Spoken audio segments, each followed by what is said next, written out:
이제 예수 그리스도를 믿은 지가 꽤나 오래 세월을 이제 거쳐갔는데요. 아무리 읽어도 유익이 안 될 때가 있어요. 정신을 차리고 주의 말씀에 귀를 좀 기울여 보자. 이렇게 이제 선한 마음을 갖고 새 마음으로 이렇게 준비를 하고 가도 이게 뜻대로 안 될 때가 참 허다해요.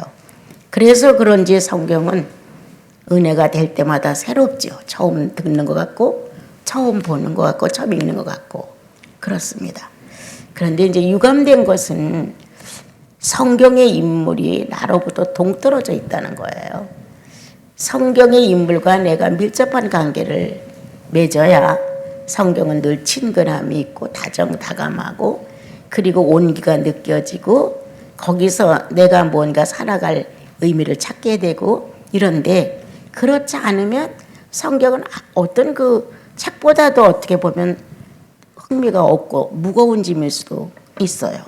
이렇게 해라 이렇게 해라는 내용은 많은데 실제로 그렇게 안 되니까 이제 철없이 예수 믿었을 때입니다. 여러분 인생이 살아가는데도 사리 분별이 있고 이치가 있고 사람이 살아가는 어떤 교양 양식과 동서남북의 규격이 있는 것인데 그렇지 못하고 그렇게 적당하게 무질서 속에서 살아갔던 시대 예수님을 구주로 받아들였지만 아직 성숙되지 못한 나는 많은 것이 감정적으로 움직여졌던 시대였어요.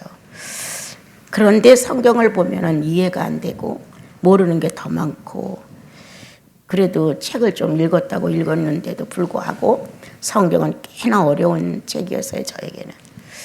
그래서 이제 고민도 많이 해보고 어렵다고 생각하는 것은 안 읽고 또 쉬운 거는 좀 많이 읽고 이렇게 더듬거리면서 예수를 믿다가 이제 경기도 광주 쪽으로 가서 이제 조그만 땅굴을 파고 들어가서 성경을 볼 때 정말 모르는 게 히브리서였어요.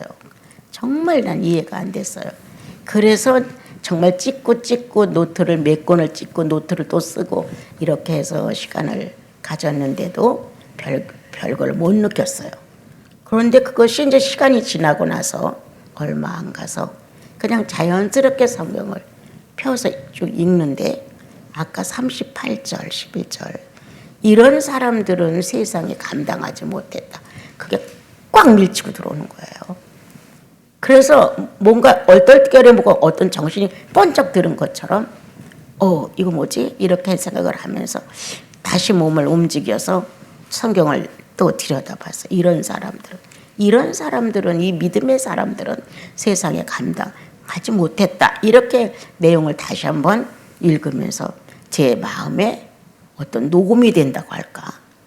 그렇다면 나도 믿음을 가졌는데 나도 세상이 나를 감당하지 못할 정도로의 믿음은 가져야 되지 않을까? 이런 어떤 내가 이거는 이렇게 해야 돼라는 결심의 의지를 가진 건 아니에요. 그런데 내 안에서 나도 믿음을 가졌다면 세상이 감당하지 못하는 정도는 돼야지. 고래가 감당하지 못하고 요나를 토해냈듯이 흙이 예수 그리스도를 감당하지 못하고 3일 만에 부활로 토해냈듯이 무언가 세상에 나를 너는 나하고 안 맞아 라고 말하면서 토해내야 되지 않을까? 이런 어떤 의미 있는 생각이 막 마음에서 왔다 갔다 했어요. 그리고 주제넘게 나도 모르는 결심을 했어요. 결코 세상이 나를 토해내지 않으면 안 된다. 이렇게 이제 마음을 갖고 성경 21장을 참 많이 읽어봤어요. 그렇지만 이해되는 분들의 업적도 있고 또 제대로 알지 못하는 분들의 업적도 있고 그랬어요. 더군다나 11장 1절 같은 경우 믿음은 바라는 것들의 실상이요 보이지 않는 것들의 증거라. 이게 무슨 소리야. 도대체 이게 나로서는 모르겠는 거예요. 그래서 이거를 하나하나 뜯어 읽어보면서 이런 것이로구나. 랑중에 그것이 이루어졌는데 내가 이렇게 알았던 거는 문자였어요. 그리고 문맥상의 말들이었어요. 그런데 실제로 성령이 내 안에서 이 문제를 가르쳐 주셨을 때는 살아있는 생명체였어요. 아, 이런 것이었구나. 이제 비로소 나는 믿음이 바라는 것들의 실상이라고 하는 것을 신앙하기 시작했어요. 그래? 바라는 것들의 실상이야? 보지 못하는 것이 증거야? 아, 이런 이제 마음이 들어오면서 그래서 11장을 아마 히브리서 중에는 제일 친근감 가고 사랑하고픈 장인지도 모르겠습니다. 그래서 이제 이번 경성 기간에는 이렇게 세상이 토해버린 사람들, 세상이 감당하지 못한 사람들, 이분들에 대해서 우리가 조금 밟아가면서 우리나 시린 식구들이 이렇게 조금도 들뜬 신앙들이 아니니까 나도 이 사람들처럼 뭔가 선진들의 발자취를 따라 닮아가는 모습은 좀 있어야 되지 않겠는가. 그리고 어떤 성향이었을까. 우리는 그 전에 제가 이사의 영성과 아브라함의 영성과 모세의 영성을 강의한 적이 있었어요. 혈통적인 영성은 아브라함이고 대중적인 역사역은 모세고 개인적인 영성에 대해서는 이사야다라는 것을 설명했어요. 각자가 자기의 은사대로 그 시대와 그 정황에 맞는 하나님의 선지자들로서의 역할을 잘 해내셨어요. 다 사도이겠느냐? 다 교사이겠느냐? 아니잖아. 라고 주님 말씀하신 것처럼 다 모세냐? 다 아브라함이냐? 다 이사야냐? 아니라는 거예요. 자기 각자 개인의 구주를 만난 나와 여러분들은 운수 대통한 거예요. 개인의 성령까지 또 받으시지 않았어요? 개인의 구주이신 예수 그리스도, 개인의 성령이신 성령님, 이렇게 세 분의 하나님과 단짝을 이룰 수 있는 우리들의 신분이 된 거예요. 그래서 세상에 누구와 친근하여 우정을 나누려 하지 말고 세 분의 하나님과 우정을 나눠야 돼요. 하나님을 친구라, 그리스도를 벗이라, 또는 성령님이 연인이라, 이렇게 뭔가 세 분의 하나님과 우리가 다정다감해짐을 통해서 비밀을 알아내는 거예요. 우리 성도들은 아담과 하와를 비교한다면 하와라면 아담이신 예수 그리스도의 가슴팍의 비밀을 끄집어내야 돼요. 창자죽이 뚫려서 피와 물이 나왔던 그 자리에서 예수의 비밀이 나와야 돼요. 그 예수의 비밀을 이 하와인 성도들은 저마다 각자의 목만큼은 찾아가야 돼요. 그래서 우리가 뭐 천국 가는데 그리스도 믿고 죄 용서함 받으면 천국 가는 표 하나 얻은 거야 라고 사람들이 말을 그 전에 하더라고요. 그 표도 중요하지만 표를 얻고 안 쓰면 무슨 소용이 있겠어요. 나는 예수 믿고 나서 가장 소중한 건 천국이 아니라 예수다. 어떤 지역적인 한계를 느끼는 그런 천국이 있다고 해서 흥미롭지 않다. 예수 그리스도가 존재해야 내 영혼에 족함이 오고 흥겨움이 오고 충만이 오고, 그분이 정말 음부로 간다면 나도 음부까지 쫓아가고, 그분이 계신 곳이 천국이라면 나도 갈 수 있는 것이지, 예수 믿으면 천국 간대, 결코 천국이 목적이 아니라는 것을 나중에 알게 되는 거예요. 그러고 나니까 예수에 대한 갈증, 이 주님에 대한 목마름, 이거 뭐 어떻게 다 표현할 수 없죠. 식사도 잊어버릴 정도로, 수면도 거치장스러워, 화장실을 가는 변소 시간도 싫어. 어떻게 하면 조금 더 시간을 놓치지 않고 적극적으로 이분을 알아낼 수 있을까? 이렇게 많은 인구 중에 나에게 예수를 주신 그분은 어떻게 나를 찾아오셨을까? 더군다나 바깥 생활도 못하고 방구석에서만 살고 있는 나를 찾아오신 그분에 대하여 나는 처음으로 전지전능을 깨닫게 됐던 거예요. 야, 방에서 아무도 모르는 나를, 방에서만 생활하는 나를 어떻게 알고 예수 그리스도를 소개하셨을까? 그렇다면 이제 하나님이라는 존재는 많은 사람이 아는 거란 말이에요. 그 많은 사람이 아는 걸 나도 아는 거 당연하지 않겠어요?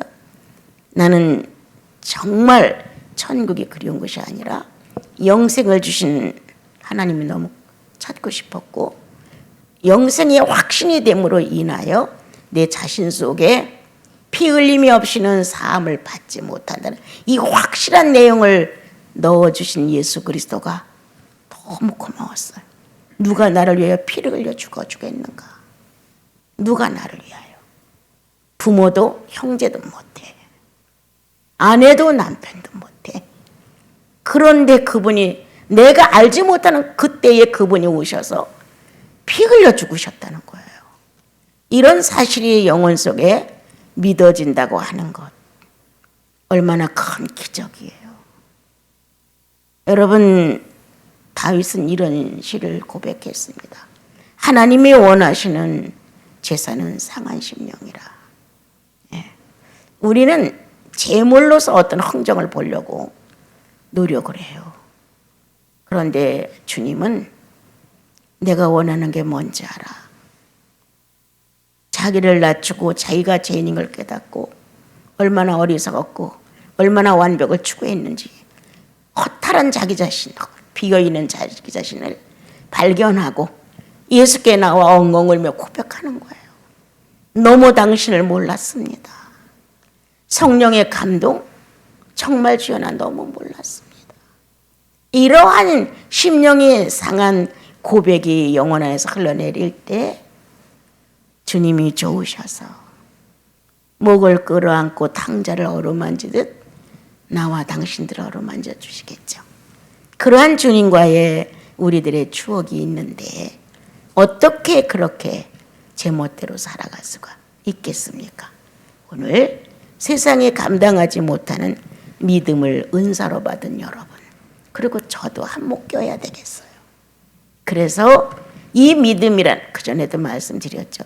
내가 믿습니다 해서 되는 것이 아니다. 그건 하나님의 선물, 은사입니다.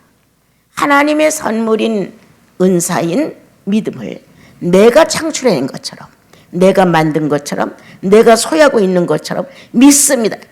아주 어리석은 짓이죠. 각오로 믿음이 생기는 것도 아닙니다, 여러분. 나와 여러분 안에 영생이 확신되면 그 안에서 하나님이신 성부가, 성자이신 예수 그리스도가, 영이신 성령이 세 분의 마음 안에 합의된 은사를 우리에게 보내주는데 믿음을 보내주시죠. 그래서 보이지 않는 실체가 보이는 것처럼 느껴지게 하시죠. 하나님을 본 사람이 누가 있어요? 그런데 나도 모르게 있다고 긍정해요. 아무리 예수는 몰라도 하나님 보는 사람이 어디 있어? 이렇게 말할 정도로. 그래서 나와 여러분, 우리는 특권을 받았는데, 아주 넘치는 은총을 받았는데 무엇이냐? 세상이 감당하지 못하는 믿음을 주셨다는 거예요. 그래서 이 믿음의 소유자가 누구냐? 하나님의 자녀라. 이 믿음의 소유자가 누구냐? 그리스도와 연관을 맺은 사람이라. 이 믿음의 소유자가 누구냐? 내주하시는 성령과 영원의 일치를 이루고 있는 성도들이라는 거예요. 여러분, 하나도 이게 무거운 짐이거나 어떻게 해서 얻어내는 게 아니라 성부와 성자와 성령의 삼위일체 되신 하나님이 우리 안에 존재하신다면 우리는 내가 세상을 감당하지 못하는 믿음을 소유하는 것이 아니라 그분들의 것입니다. 그분들의 것. 이것조차도 그분의 선물로 왔습니다. 그러므로 나와 여러분은 무엇을 인정하면 되느냐? 성삼위의 임재성입니다. 그분은 내 안에 임재되어 있어. 그분은 내 환경에 임재되어 있어. 이렇게 그분은 내 육체에 임재되어 있어. 성삼위의 세 분이 나라는 한 존재 안에 임재되어 있다는 사실은 그분의 믿음이 활동할 수 있다는 거예요. 그 억지로 믿음을 갖는 것은 아닙니다, 여러분. 그래서 이번 경성기간은 이 내용을 가지고 이제 공부하면서 창세기 4장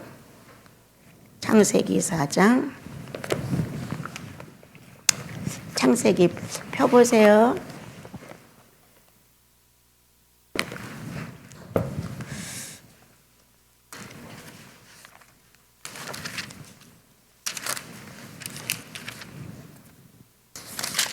4장 4절.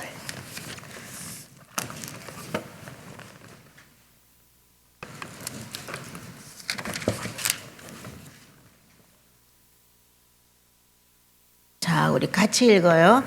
아벨은 자기도 양의 첫 새끼와 그 기름으로 드렸더니 여호와께서 아벨과 그의 제물들을 받으셨으나 가인과 그의 제물은 받지 아니하신지라. 가인이 몹시 분하여 안색이 변하니, 거기까지만 4절에서. 자, 무엇을 받아들였느냐?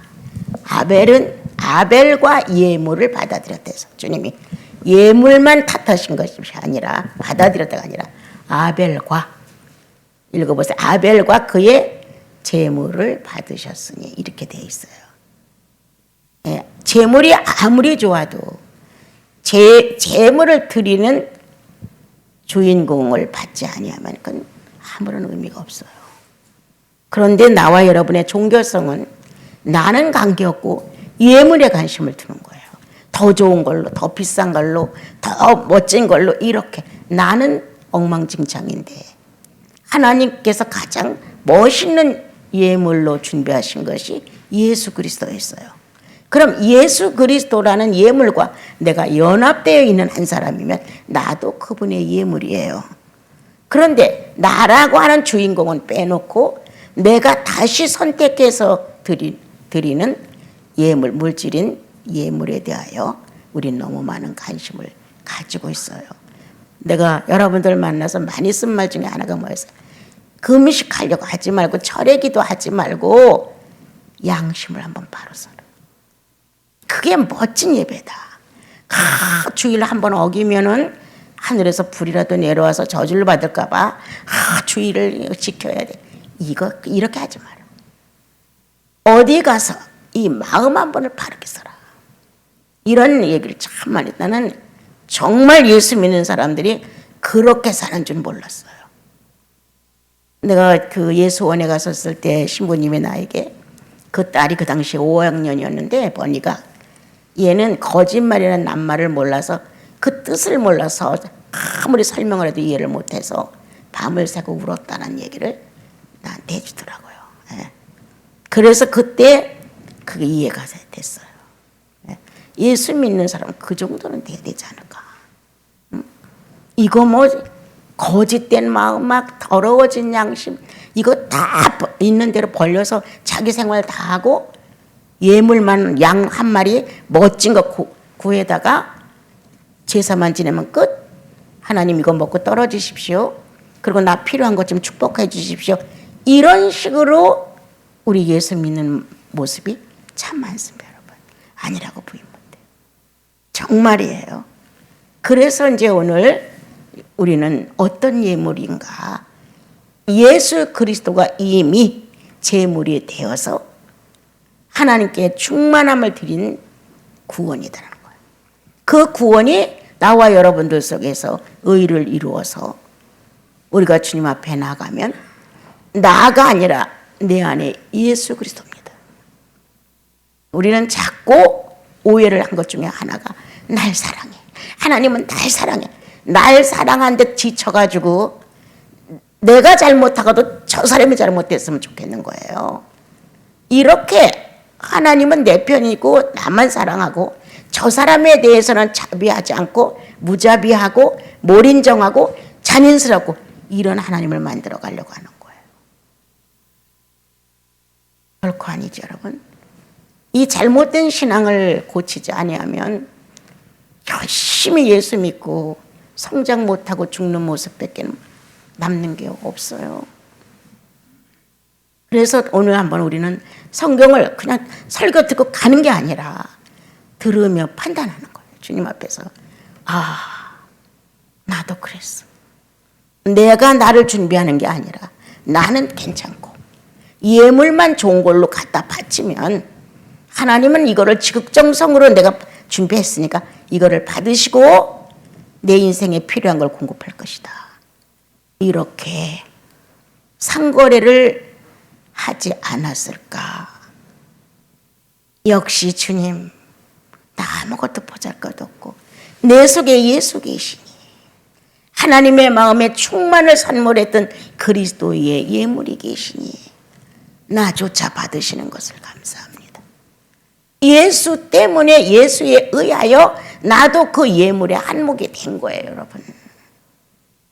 그러므로 하나님께서 예수님을 용납함으로 나를 용납하는 거지. 나를 용납했기 때문에 예수님이 존재하는 건 아니에요, 여러분. 혹시 예물의 신경을 혹시나 쓰지 않았을까? 그것도 순수한 예물이 아니라 거래를 하고자 하는 예물이 아니었을까? 이 정도 했으면 주님은 이 정도는 보장하고 이 정도도 보장해주고 이 정도는 좀 해주시지 않을까? 이렇게 영생은 물질 거래가 아닙니다. 거듭남은 새로운 피조물의 형상과 모양을 주님 앞에서 부활시킨 이 내용은 결코 물질이 아닙니다.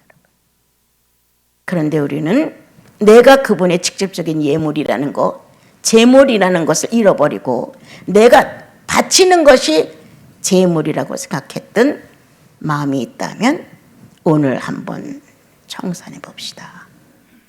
주님, 혹시 내 마음속에 이와 같은 불경건한 거래가 있지 않았을까요? 기도를 하러 들어가서 주님에 대한 관계성이 확실한 기도를 하지 않고 인간관계를 가지고 들어가서 나 필요한 거 다 구하고 그 더 이상은 기도를 안 해. 그 기도도 아니에요, 여러분. 그렇게 해놓고 내가 이렇게 기도 시간을 많이 드렸으니까, 이렇게 기도를 했으니까 무언가 내 신앙에 필요한 콩고물이라도 하나 떨어지겠지. 이런 기대를 혹시나 하지 않았을까? 아니하실지라도, 전혀 반응이 아니하신다 할지라도 그분은 실존이. 나와 관계없이 내가 막 흥분하고 좋아하고 막 감격하고 뭔가 영감이 오고 충만성이 드러나고 감동돼서 그분이 존재하시냐? 아니다. 내가 죄와 함께 더불어 사망으로 존재했을 때도 그분은 존재하셨다. 근데 내가 그 안에서 거듭나고 나니 보이지 않던 그분이 내 영혼 안에 실체가 됐다. 여러분, 얼마나 멋져요, 그죠? 보이지 않는 그분이. 우리가 그분에 대한 지식도 없는데 어느 날 그분이 내 영혼 안에 나와 실체가 되었다. 전혀 부인할 수 없을 만큼 확실하시다. 그러므로 그분이 싫다고 하는 건 나도 자동 케이스로 거부가 되더라. 그분이 옳지 않다고 한다면 나도 예스가 되더라. 순종이 제사보다 낫다고 아무리 100번 1000번 가르쳐줘도 안 돼. 그런데 이와 같은 성령의 역사가 영혼 속에서 일어나면 순종이 제사보다 낫대. 순종해. 순종이라는 단어를 아무리 많이 갖다 써도 나와 여러분의 영혼이 받아들이질 않아. 그러면 무슨 수로 순종이 이루어지겠어요? 그런데 이 안에 주님의 살아계심이 실체가 돼 있을 때 자신들도 모르게 자그마한 사건 하나가 너무 감사해. 주님 어떻게 그렇게 하셨어요? 감사합니다. 이렇게 뭔가 감탄이 나오면서 달라진단 말이에요. 이렇게 살아가는 예수인들, 지금도 지구 위에 예수 만난 영혼들 중에 아벨과 같은 사람들 충분히 있습니다. 이 멋진 예물이 하나님을 향하여 거룩하다, 거룩하다, 하나님의 어린 양 거룩하다라고 계시록에서 합창을 했듯이 그들의 찬양이 오늘 살아있는 지구의 성도들의 찬양이 거룩합니다. 거룩합니다. 어린 양 예수 그리스도의 모습이 거룩합니다 라고 증언하고 있어요. 그 중에 여러분과 나도 좀 끼워봐야 되지 않겠어요, 여러분? 끼워봐야 되지 않겠어요, 진짜? 그러므로 주님께 한번 조용히 말씀을 들으며 내가 선앙당처럼 어떤 나무 안에다가 빨간 줄 파란 줄 막 걸어놓고 거기다가 뭐 떡 갖다 놓고 음식 갖다 놓고 제사하면서 복받기를 바랬던 것처럼, 병이 들면 거기서 그 병을 띄워버린다고 그 앞에 가서 그런 식을 했던 것처럼, 그런 식으로 하나님을 알았다면 오늘 우리는 거기서 떠나야 합니다. 주일날 말씀처럼 물질과 관계없는 예수를 만나라. 어떻게 하면 어떻게 해주십시오? 이런 조건을 건 예수는 아니다. 영생은 그거는 전혀 관계가 없다. 그분이 나에게 그렇게 아니하실지라도 나와 여러분은 이해가 돼야 되지요. 예. 이 땅에서 잘 먹고 잘 살고 기도하면서 응답되어서 누구 못지않게 어깨를 펴고 산다 할지라도 성령의 역사가 없으면 아무것도 아닌 것. 그러므로 지금부터 이제 나흘 동안 배워가는 하나님의 사람들에게서 가장 소중한 게 뭐냐? 무식했다. 가난도 했다. 가진 것도 없다. 모든 것이 뛰어나지 않다. 그런데 가장 소중하고 중요한 것은 성령이 살아계셨다는 거예요. 성령이. 이 성령이 살아계심으로 인하여 이름도 없던 존재들이 불쑥 튀어나오는 거예요. 정말 하나님은 하나님의 영을 가진 사람들을 대우하신다. 당신과 밀접한 관계를 맺을 수 있는, 다시 말하면 인격을 교환할 수 있는 이러한 성도들을 찾아 당신의 실체를 얘기하신다. 난 살았어. 내가 너를 지었어. 내가 너를 낳았어. 내가 너를 다시 부활시킬 거야. 이렇게 당신이 존재한다는 실체를 주님은 우리들 영혼 안에서 오늘도 살아계심으로 예수 그리스도의 생애와 부활과 성천의 역사를 인식시키는 거예요.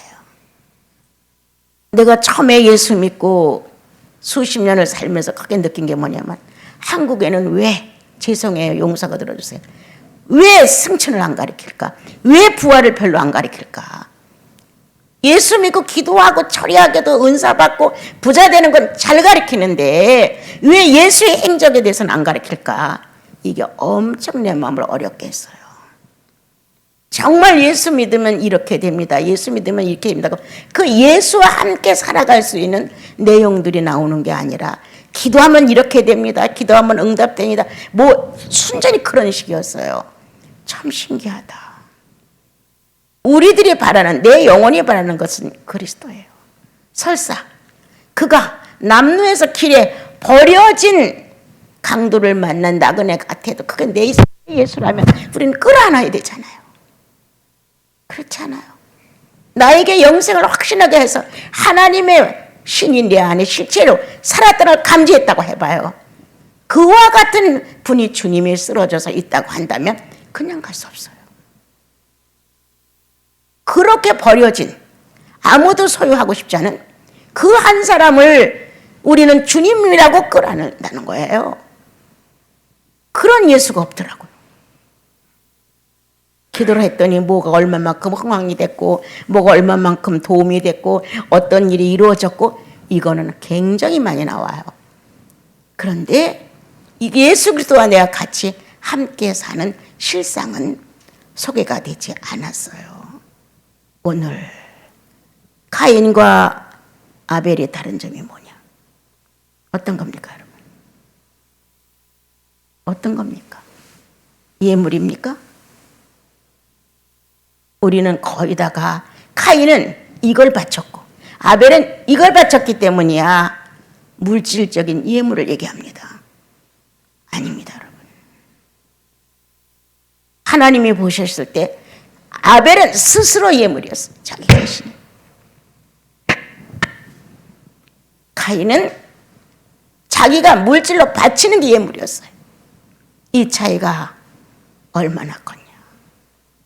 자기 스스로를 예물로 하는 아벨과 내가 소유하고 있는 것들을, 물질을 갖다 드러내는 그걸 예물로 하는 차이는 얼마나 컸냐. 그러므로 주님은 아벨을 받으셨죠. 그리고 최초의 순교자가 된 것처럼 형에 의해서 죽게 됐어요. 자, 그러므로 어떤 아벨의 특징은 또 뭐냐? 아주 사생활이 어려웠어요. 형이 모든 주도권을 잡고 꼼짝 못하게 했어요. 나가도 눈을 흐리고 들어와도 흐리고 뭔가 부모로부터의 만족스럽지 못한 것을 아벨에게 늘 암시를 보냈어요. 자, 만약에 아벨같이 어려움을 겪었다면 오늘날 우리들은 거의 다 그럴 거예요. 열등의식에 빠지고 스스로 자학하고 뭔가 분노가 터뜨려지고 이상한 현상을 일으킬 정도로 병자가 됐을 거예요. 주눅이 들고 자신감이 패해지고. 그런데 그렇지 않았어요. 이렇게 형제의 우애를 성화에다 썼다는 거예요. 형제의 우애를. 그는 한없이 저주하고 카인은 아벨을 못살게 만들었어요. 어려움과 정말 웬만하면 분노가 터뜨려져서 아벨이 카인을 죽일 정도로 그렇게 어려움을 겪는데도 불구하고 그는 그렇게 하지 않았다. 얼마만큼 성숙했을까? 아버지였다. 형제는 질투하고 싸우고 뺏고 죽일 수 있으나 부모 자식은 그렇지 않습니다. 그럼 아벨은 얼마만큼 아비였다. 그러므로 그는 형의 그 불량스러운 모습을 자기 아버지 아담에게 고발하지 않았다. 이거 힘든 일이에요.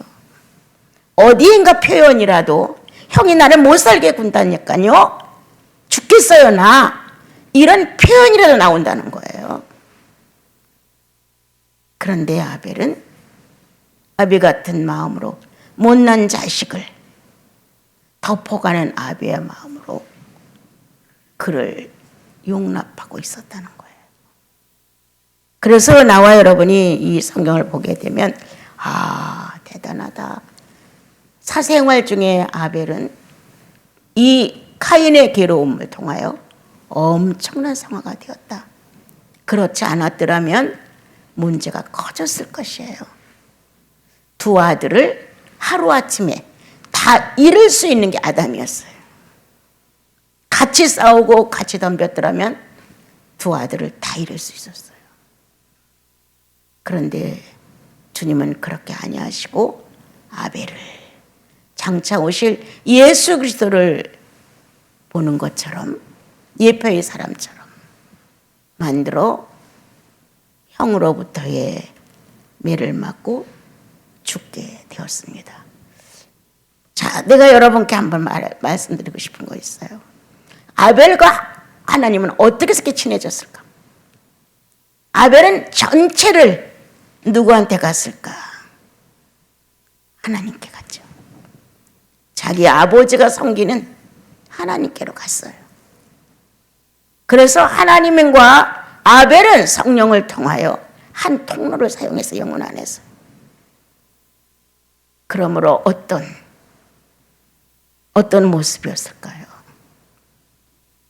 간혹 우리가 알지 못하는, 지금 저 성령 안에서 성령 받은 여러분들이 간혹 성령에 의해 이끌림이 있고 나라는 한 존재의 의식이 그분 속에 존재하는 걸 느끼는 것처럼 그는 일치했다.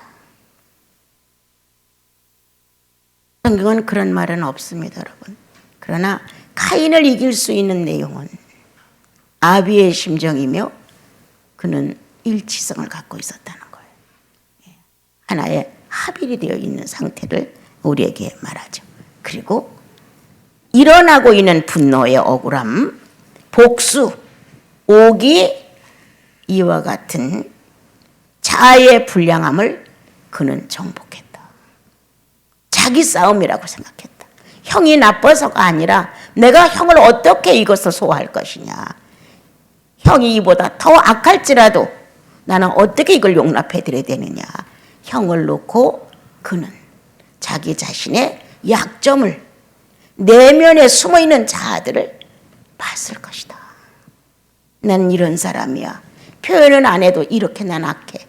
나는 다 알지 못해도 이 정도로 나는 옳지 않아.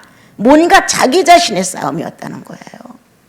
여러분, 우리가 살아가면서 문제를 만나면 자기 자신의 완성을 위한 싸움이라 생각하지 않고 꼭 너 때문에, 너로 인하여 이 환경 때문에, 이 문제 때문에 이렇게 우리는 나의 성화에다가 재료로 쓰지 않고 나를 완고하게 만들고 악하게 만들어 갑니다. 그래서 처음에는 용서하는 것 같고, 처음에는 뭔가 내가 참아야지 이렇게 되다가 아니요, 안 그렇게 되어요. 오기가 생기고, 그리고 그때부터 은근하게 사건을 만나면 복수하고 싶고, 그리고 그때부터 마음의 경계가 생겨서 상대를 정죄해버리죠. 너는 그런 인간, 이렇게. 그런데 아벨은 끝까지 그렇게 하지 않았습니다. 오늘 이 아벨의 내용을 보면서 뭐가 가장 중요하냐? 인격이 희생당한 것이다. 여러분, 아벨에게도 약점이 있고 아벨에게도 장점이 있고 카인에게도 장점이 있고 약점이 있어요. 그런데 아벨은 하나님을 만나는 통로에 한 점이 같음으로 인하여 자기 성화에다 썼다는 거다. 자기 성화에다가 일어나고 있는 모든 사건을 나를 필요로 하는 성화에다 재료로 삼아 썼다. 그러므로 어마어마한 인격이 희생당했어요. 가엽지 않아요? 난 눈물이 막 쏟아졌어요. 이렇게 무너질 때 어땠을까? 이렇게 자기 자신을 부정했을 때 어떤 마음이었을까? 이 숱한 나날 속에 형으로부터 받는 이 억압과 압박, 견딜 수 없는 어려움, 이러한 내용을 가지고 그 인격이 희생당했을 때 어떠했을까? 예수님 생각 안 나요, 여러분? 채찍에 맞고 희롱당하고 짓밟히고 어떻게 참으셨을까? 모든 자아가 나는 아니야, 나는 너희들을 구원하러 오는 메시아야, 이게 불쑥불쑥 나올 수 있었을 텐데 어떻게 감당하시다? 난 그게 그렇게 가여워 마음에서.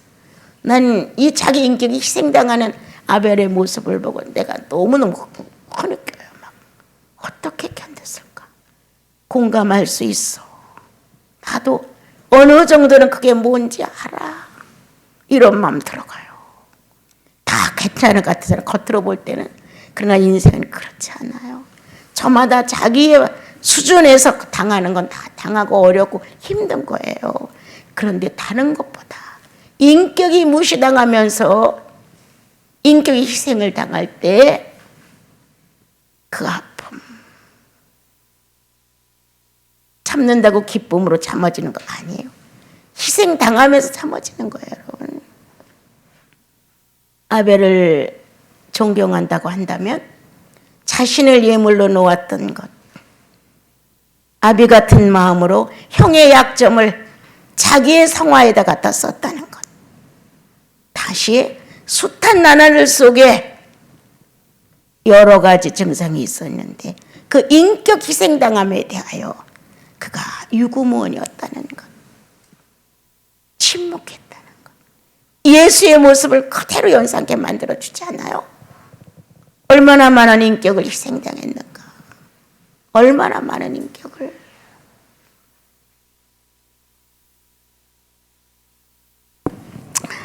그러므로 셋을 얻어낼 수 있는, 그렇죠? 의인의 혈통을 유전시킬 수 있는 축복을 받았죠. 그리고 성경은 창세기 하면 아벨의 일생을 주님 앞에 묵상하다 보면 예수, 나 위에 인격이 그렇게 많이 희생당하면서도 그대로 끌려갔던 예수님, 너무 억울하고 분하고 원통하고 이러한 사건이 한두 가지가 아닌데 주님은 씻은 듯이 부활로 산뜻하게 일어나셨다는 것. 이야, 멋있다. 나는 내 안에, 그리고 여러분 안에, 구원받은 자의 영혼 안에 부활의 예수가 존재한다는 것. 씻은 듯이 일어난다는 것. 얼마나 많이 당했냐, 얼마나 많이 참았냐, 얼마나 많이 억울했냐, 다 있어 여러분. 그러한데 이것이 소화가 안 되면 완고해지고 악해져, 사악해지고 타산적이고 이루 말할 수 없어요.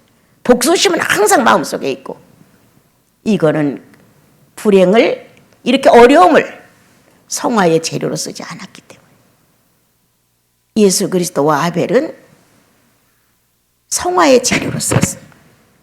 인격의 희생을.